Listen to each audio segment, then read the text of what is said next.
নমস্কাৰ পুনৰ দিন নতুন ভিডিঅ'লৈ স্বাগতম জনাইছোঁ।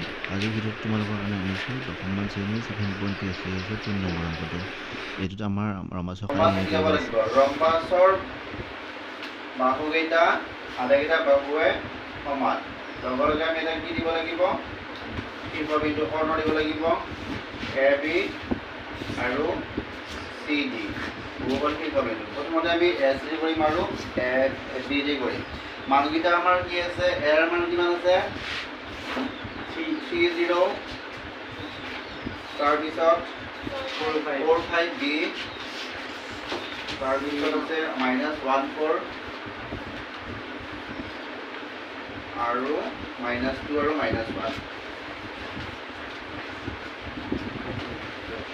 এইটো আমাৰ দূৰত্ব সূত্ৰ কৰিব লাগিব।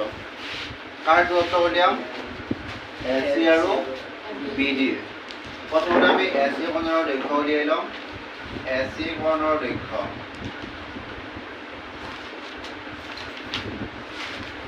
এ চি মানটো লোৱা। এ চি মান কিমান আছে, এৰ মান আৰু চিৰ মানটো লৈ লোৱা। 30 -1 আৰু 4। এতিয়া আমি দূৰত্ব সূত্ৰ কৰিলে x1 ৰ মান 3, x2 ৰ মান y1 ৰ মান 0, y2 ৰ মান 4। x1 3, x2 -1, y1 0, y2 4। ফৰ্মুলাটো হ'ল x1 minus whole square plus y1 minus y2 whole square। x1 ৰ মান পাইছোঁ আমি 3, ফৰ্মুলা মাইনাছ আৰু 1 মাইনাছ +1। তাৰপিছত y1 ৰ মান কিমান পাইছোঁ 0, y2 ৰ মান 4 whole square। 3 4 square আৰু 0 পৰা 4 মাইনাছ কৰিলে -2 whole square। 4 4 গুণ 16 যোগ 4 4 গুণ 16, 16 16 32। আমি আগতে পাইছিলোঁ 32, দুটাৰ পৰা সমতা পাইছিলোঁ 4√2। 32ৰ দুইভাগিতা হ'ব 4√2। এতিয়া আমি এ চি কৰিলোঁ, এবাৰ কৰিম আমি বি ডি কোণৰ কৰিম।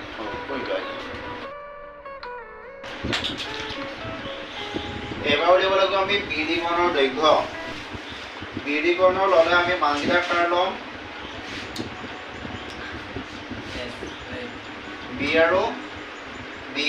বিৰ মান কিমান আছে 4, 5 আৰু ডিৰ মান কিমান আছে -2 আৰু -1। ইয়াৰ পৰা x1 x2 y1 এইটো উলিয়াই লোৱা। x1 ৰ মান 4, x2 ৰ মান -2, y1 ৰ মান y2 হ'ল -1।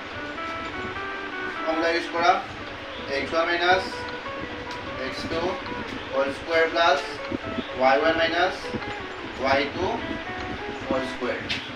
x1 ৰ মান আমি কিমান আছে 4, এইটো মাইনাছ আৰু 2 ৰ কথা -2 +2।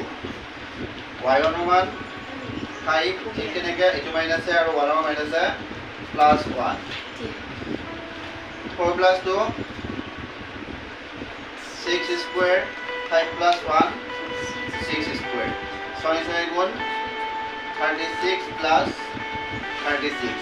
36 প্লাছ কৰিলে হ'ব 72, √72। 72 ভাঙিলে হ'ব 6√2। 6√2 ভাঙি দেখাই দিওঁ নেকি। 72 আমি কেনেকৈ 6√2 পাম, 2 দি কৰিলে 36 বাৰ যাব, তাৰ 2 দি 18 বাৰ, তাৰপিছত 18 2 দি 9 বাৰ, 9 3 দি 3 বাৰ, 2 কমন 3 কমন, 2 3 গুণ 6 আৰু 2 এটা অজৰ থাকিব, গতিকে 6√2। 72 ভাঙিলে হ'ব কিমান 6√2। অংকটো আমাৰ শেষ বনাই আমাক উলিয়াব দিছিলে কি ৰম্বাচকালি উলিয়াব দিছিলে। ৰম্বাচকালি হাফ ইনটু কোণৰ পূৰণফল। ৰম্বাচকালি সূত্ৰটো হ'ল হাফ ইনটু কোণৰ পূৰণফল। এতেকে কৰি ল'লে ৰম্বাচকালি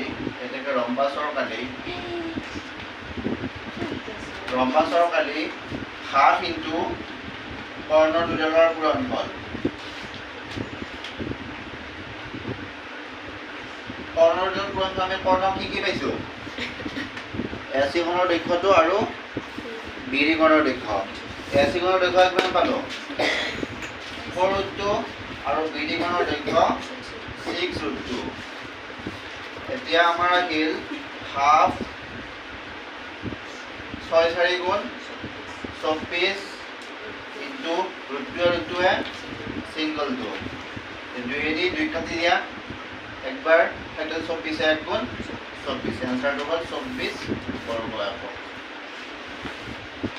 হয়েছে